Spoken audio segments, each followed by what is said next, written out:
Doctor César Alberto Contreras Herrera, bienvenido. Muchísimas gracias por haber aceptado la invitación. Gracias por la invitación. Bien, el doctor César Alberto Contreras Herrera, su especialidad es de médico internista, adscrito al Hospital Regional de Alta Especialidad de la Península de Yucatán. Hoy tenemos un tema que ha llamado mucho la atención, que nos lo pidieron.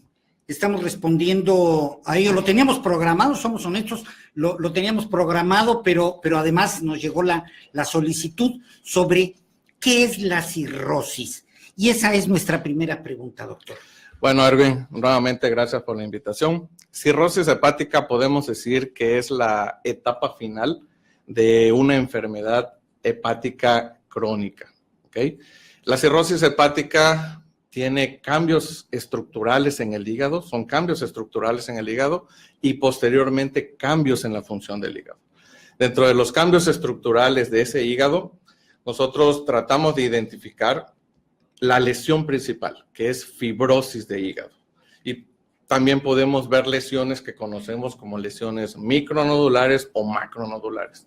Es un hígado que se va poniendo duro, es un hígado que se va perdiendo el tamaño, ¿ok? La lesión principal, como ya lo mencioné, es fibrosis. El término de fibrosis es lo que caracteriza a la cirrosis hepática. Cuando usted señala lo de micronodular o macronodular, son estas, las bolitas, son lesiones redondeadas. Redondeadas que se van haciendo pequeñas o grandes dentro de... Así es. Se le llama micronodular cuando está menos de 3 milímetros y macronodular mayor de 3 milímetros, ¿no? Pero logran abarcar la totalidad de la estructura del órgano en sí. Un gran error es pensar que la única causa de la cirrosis es la ingesta del alcohol, esta ingesta desmesurada del alcohol. Efectivamente. Que es una creencia muy grande entre la población. ¿Es así?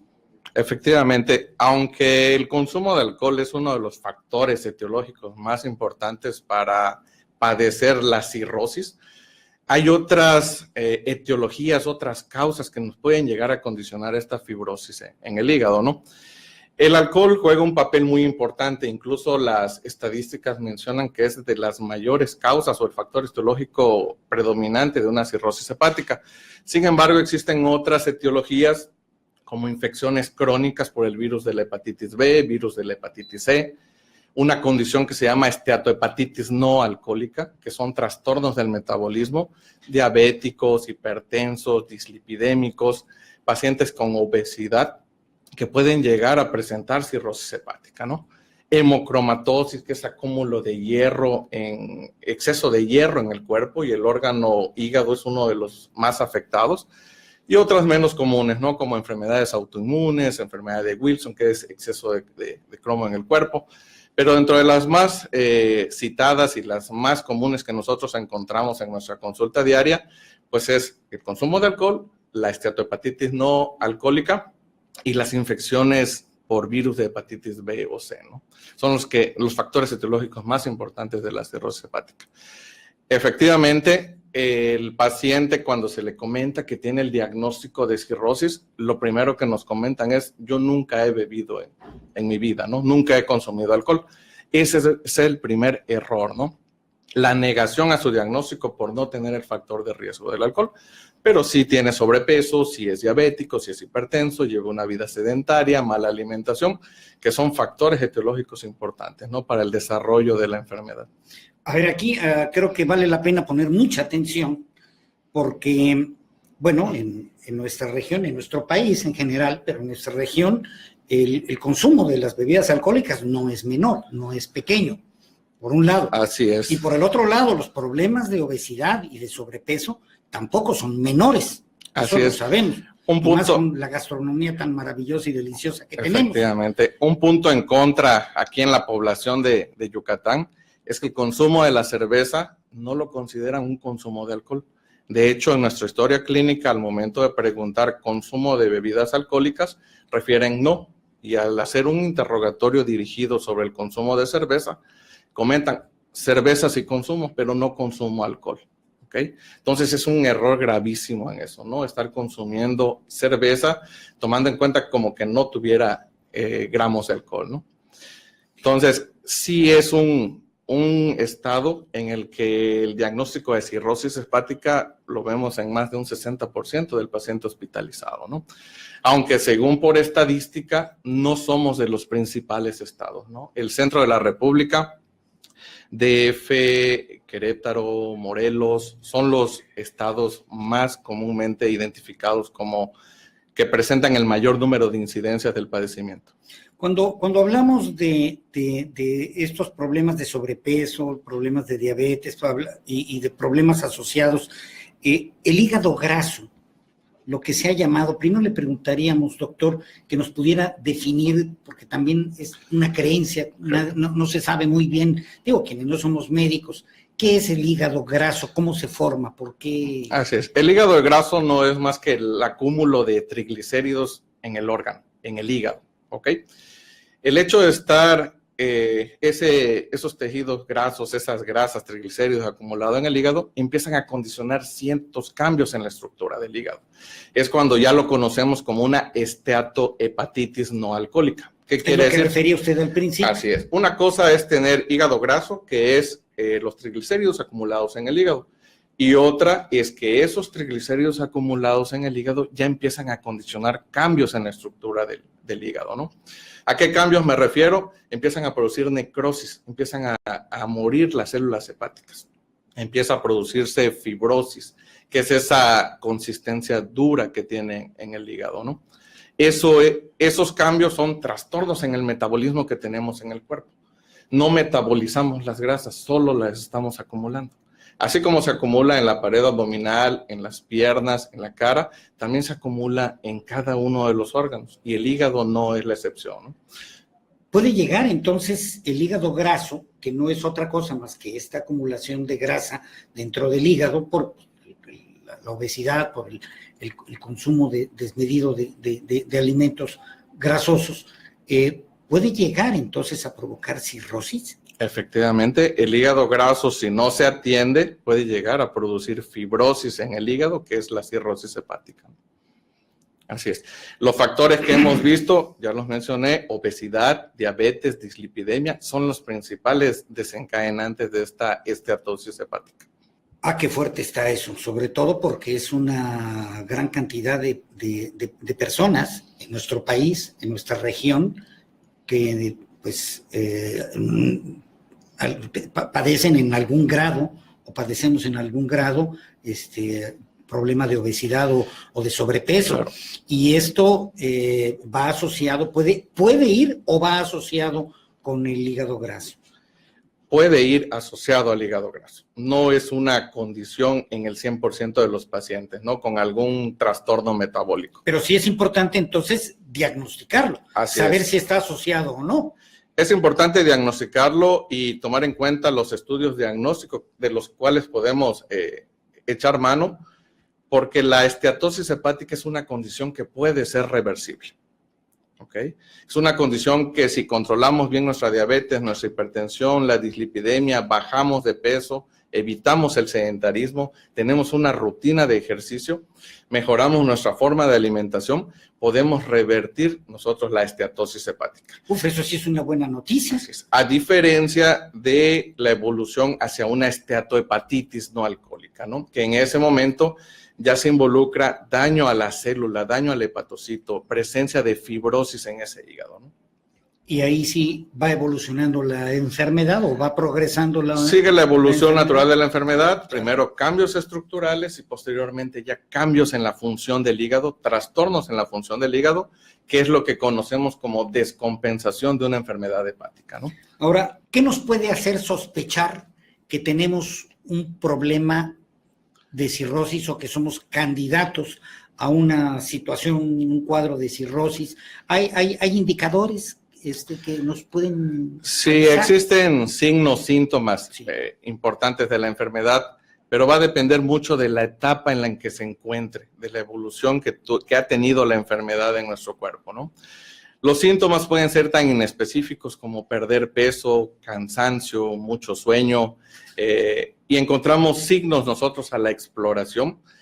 a veces en forma intencionada, porque el paciente llega a una consulta médica, o a veces en forma incidental. Estamos revisando al paciente por cualquier otra patología, por cualquier otro síntoma, y encontramos nosotros signos de una enfermedad hepática.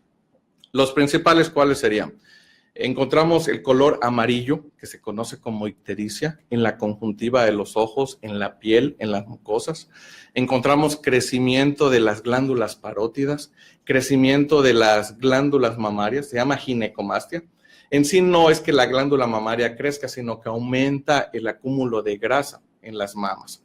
Encontramos red venosa colateral en el abdomen. Nosotros alcanzamos a ver bien nuestras venas, se le llama comúnmente cabeza de medusa. Encontramos líquido en la cavidad abdominal, que se conoce como ascitis, aumento de edema en los miembros inferiores, que se acumula de líquidos en miembros inferiores, y todo eso nos hace sospechar en una enfermedad hepática, ¿no? Y la forma de corroborarlo, laboratorios y estudios de gabinete. En este caso, el más rápido y más económico es un ultrasonido abdominal. El hecho de que una persona demuestre síntomas como cansancio, un cansancio fuerte, cansancio agudo, puede no solamente ser un problema de falta de condición física, un problema de edad, un problema de exceso de trabajo, puede ser un síntoma, un indicador, un aviso de que hay problemas dentro de su hígado y problemas no pequeños. Efectivamente, son síntomas inespecíficos. Aquí lo importante es hacer una exploración bien, una exploración general, y nosotros como médicos tratar de identificar esos signos de falla hepática, ¿no? Es lo relevante en este caso. La medicina interna es justamente es la especialidad, ¿no? La medicina interna abarca el estudio de la mayoría de los órganos, ¿no? Sí. El médico especialista definitivamente en las enfermedades hepáticas es el gastroenterólogo y más específicamente el hepatólogo. Pero lo que es el abordaje, el diagnóstico y el tratamiento inicial se puede hacer en medicina interna. Excelente la precisión. ¿Cómo se trata esta enfermedad, la cirrosis? ¿Cómo se aborda? El tratamiento de la cirrosis estaría encaminado primero a estadificar qué tan avanzado está la enfermedad, ¿sí? Nosotros tenemos ciertos estadios o grados. Es una clasificación que se llama clasificación de Child-Pugh. Clasifica en A, B y C, que dependen o está dada por varios factores clínicos y bioquímicos. Si yo veo que el paciente ya tiene ascitis, tiene alguna descompensación que se llama encefalopatía hepática, esta encefalopatía es un trastorno neuropsiquiátrico. El paciente empieza con desorientación, conducta inapropiada, hasta llegar al estado de coma, que es el estadio final. Cambios en los tiempos de coagulación, plaquetas bajas, bilirrubinas elevadas, albúmina baja, todo eso yo lo integro y puedo decir en qué estadio de la enfermedad está el paciente, ¿ok? ¿De qué va a depender esto? De que el tratamiento sea algo definitivo como un trasplante hepático, o el paciente ya no sea candidato a un trasplante y solamente nos dediquemos a evitar la descompensación de la enfermedad. ¿Cuáles serían estas? Evitar que tenga sangrado de tubo digestivo, evitar que tenga retención de líquidos o evitar que caiga en una encefalopatía hepática, que son las tres principales descompensaciones que puede tener un paciente con cirrosis hepática, ¿no? Y esto ya en estos niveles está ya en una condición crítica el paciente. Efectivamente, es una causa ya irreversible, es una condición irreversible de daño hepático.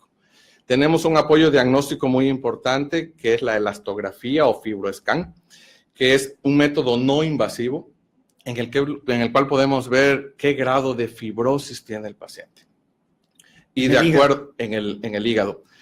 Y de acuerdo a la etapa de fibrosis que nosotros encontremos, es el tratamiento que se le ofrece. Muchas veces cuando está en etapa 1 y 2 solamente es vigilancia, tratar la condición de base o la etiología que nos llevó a una enfermedad hepática. En este caso, tratar una hepatitis crónica, tratar una hemocromatosis, controlar una diabetes, bajar de peso, controlar dislipidemia, ¿no?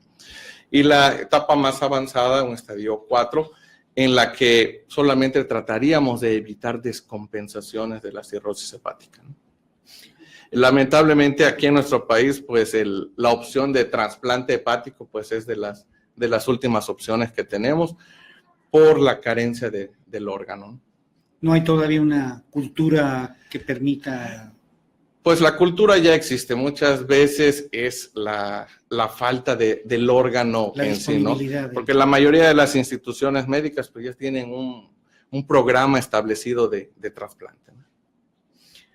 En el caso de la cirrosis por ingesta, por consumo excesivo de alcohol, es otra forma de abordar.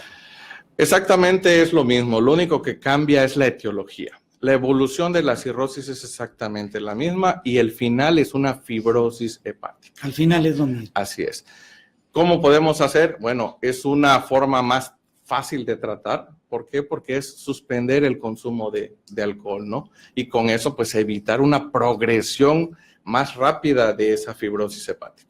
Perdón, pero en algunos casos es todavía más difícil que se quiera dejar. Pues sí, ya tendría un manejo multidisciplinario, sí, ¿no? Psiquiatría, psicología, claro. El entorno familiar, mucha situación que ya se sale del ámbito médico, ¿no? Lo importante es que finalmente se pueda detectar con la mayor anticipación posible, con el mayor tiempo para que el médico pueda, y los medicamentos, los tratamientos puedan hacer lo suyo, ¿no? Efectivamente, ¿no? Aquí el punto principal, pues, es evitar eso, ¿no? Que una enfermedad hepática crónica puede evolucionar a cirrosis hepática, ¿no? Y ya con una serie de preguntas de parte de nuestro público, nos dice, tenemos una, Juan Ambrosio. El señor Juan Ambrosio pregunta si el hígado graso puede provocar cáncer.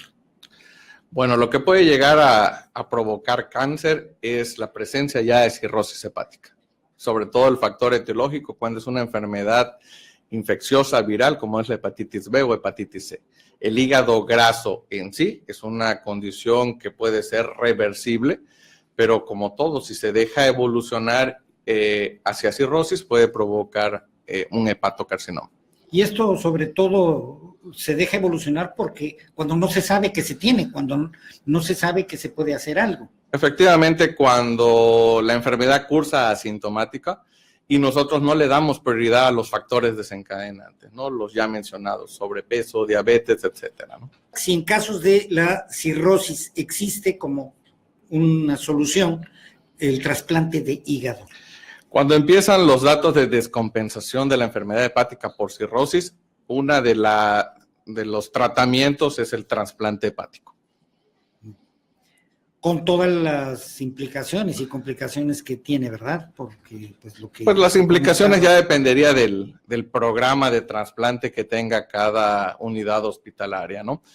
Es identificar al paciente, ver en qué estadio está, cuál es la etiología de la enfermedad hepática que tiene y ver si es un paciente candidato a un trasplante hepático. Claro. Lo importante es que también es una opción, ¿verdad? Es una opción de tratamiento. Bien. Hay aquí una pregunta de Olga Pavón. Pregunta, dice, me deben quitar una muela, pero tengo cirrosis hepática en segunda etapa. ¿Qué tan peligroso es? Me dicen que me puedo desangrar, pero no aguanto el dolor. ¿Y qué medicamentos, pregunta ella, no debo de tomar? Ok, en el caso de un paciente con cirrosis hepática, no es un tratamiento, no es un paciente que está excluido de los procedimientos quirúrgicos. Simplemente tenemos que ver en qué estadio está, cuáles son las condiciones clínicas y sobre todo valorarla bioquímicamente. Estamos hablando de número de plaquetas, de tiempos de coagulación, de hemoglobina, ver que la paciente esté en condiciones para el procedimiento.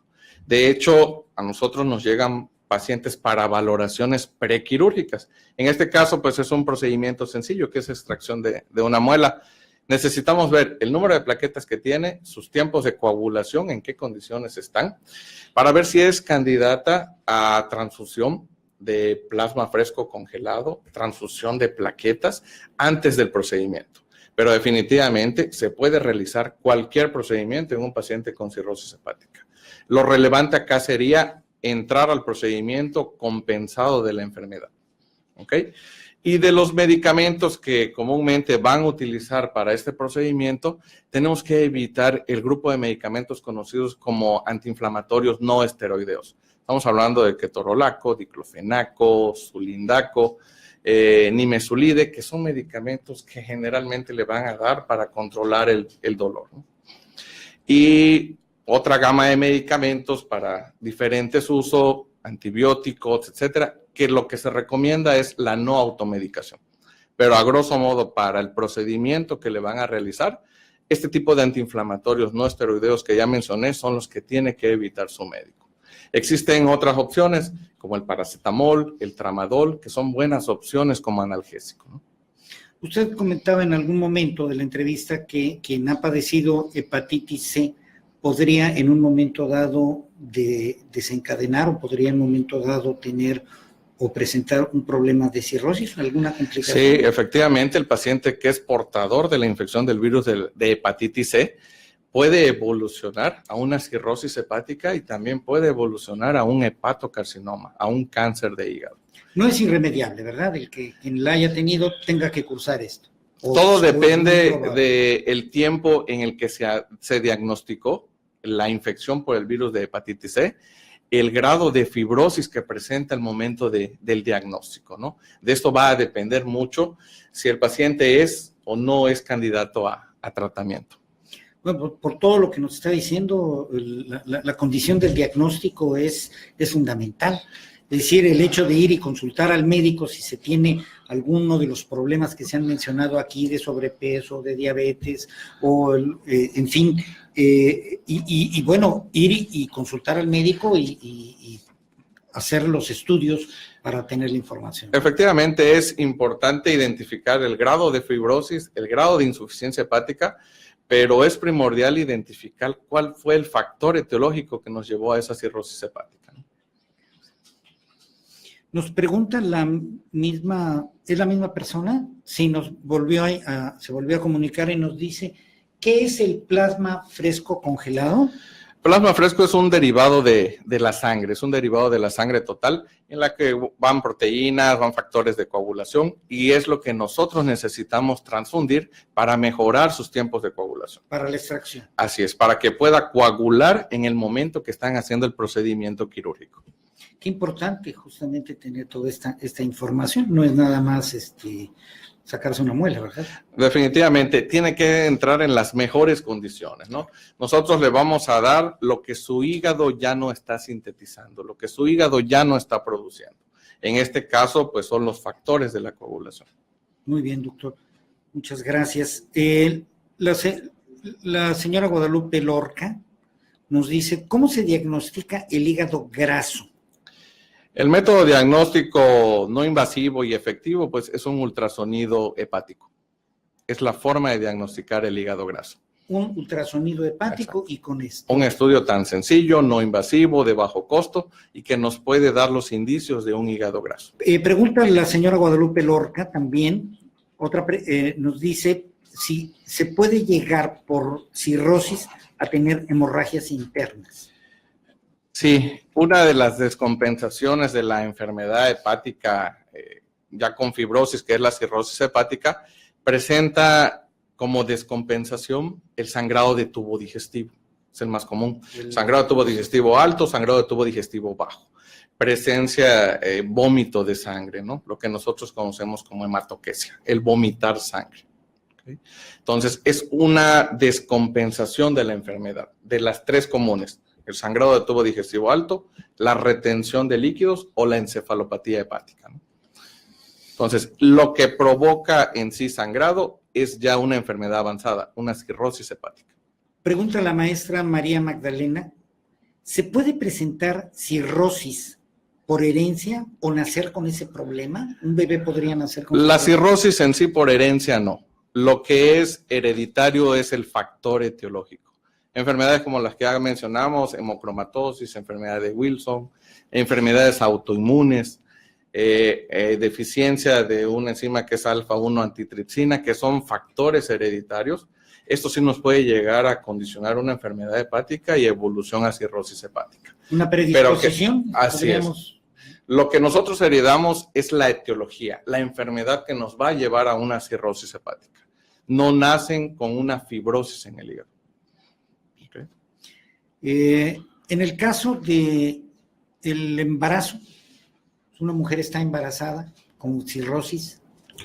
Bueno, definitivamente durante el embarazo existen muchos trastornos metabólicos y las descompensaciones en una paciente previamente con cirrosis hepática pues pueden estar presentes en mayor cantidad que el resto de la población con cirrosis, ¿no? Es un embarazo de muy alto riesgo. Es un embarazo de alto riesgo, definitivamente. Desde que se embaraza teniendo el diagnóstico de cirrosis, tiene que ponerse en manos de un perinatólogo porque es un embarazo de alto riesgo. Bien. Doctor, ¿dónde lo pueden a usted localizar? Si alguien quisiera en un momento dado contactarlo a usted en el 920-4040 del CEM. Yo estoy a sus órdenes en el Centro de Especiales Médicas, en el Servicio de Medicina Interna, consultorio 19, 920-4040, extensión 1053. Consultorio 19, en el Centro de Especialidades Médicas. Yo quisiera que a nuestro público nos pudiera decir en relación con nuestro tema, en relación con la cirrosis, con los problemas, con la predisposición, con la cuestión del diagnóstico, ¿qué es lo que las personas deben de hacer y qué es lo que no debe de hacerse desde el punto de vista del especialista? ¿Cuáles son esos consejos? Pues principalmente los cambios de hábito, alimentación, establecer una rutina de ejercicio, hacerse su chequeo general por lo menos una vez al año, síntomas inespecíficos como pérdida de peso, cansancio, darle la importancia que merece y poder acudir a una valoración integral. El diagnóstico de hoy de cirrosis hepática o insuficiencia hepática muchas veces lo encontramos en un estudio de rutina, ¿okay? Sin que el paciente presente ningún síntoma. Entonces, lo relevante acá es que se acerquen a su médico especialista para que se le pueda hacer un diagnóstico oportuno. Eso es lo que debe de hacerse. ¿Qué es lo que no se debe de hacer? Pues en primera instancia, mantener esos malos hábitos, una mala alimentación, favorecer una obesidad, mantener el sedentarismo, aumentar nuestro consumo de alcohol, mantener nuestro consumo de alcohol, que es una de las causas más importantes.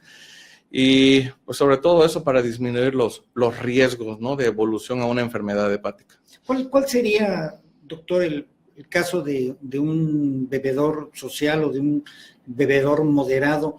¿Cuál sería un consumo moderado desde su punto? Bueno, se comenta que para evolucionar a una enfermedad hepática y posteriormente a cirrosis hepática, el consumo en el hombre debe ser alrededor de 30 a 60 gramos al día y en la mujer de 20 a 40 gramos al día, por un periodo alrededor entre 8 a 10 años, ¿no? Es lo que se ha considerado, lo que se ha visto que puede llegar a evolucionar a fibrosis hepática. Un consumo, estamos hablando de una cerveza tiene alrededor de 9 gramos de alcohol, una copa de whisky alrededor de 3, de 20. ¿Que ya es excesivo? Sí, consumo diario por un tiempo prolongado, lo que estiman es alrededor de 10 años, ¿no? Estamos hablando un bebedor constitucionario. Pues yo conozco a varios que rebasan esos y qué bueno saberlo, ¿no? Porque precisamente el pensar que a uno no le va a suceder nada, no le va a pasar nada, el obviar este tipo de recomendaciones. Ese es el factor de riesgo en cuanto al consumo del alcohol. Ya el metabolismo del alcohol de cada persona pues es diferente, ¿no? Es diferente. Hay gente que puede llegar a consumir más de esos gramos al día y pues a lo largo de su vida no tener ninguna manifestación de falla hepática.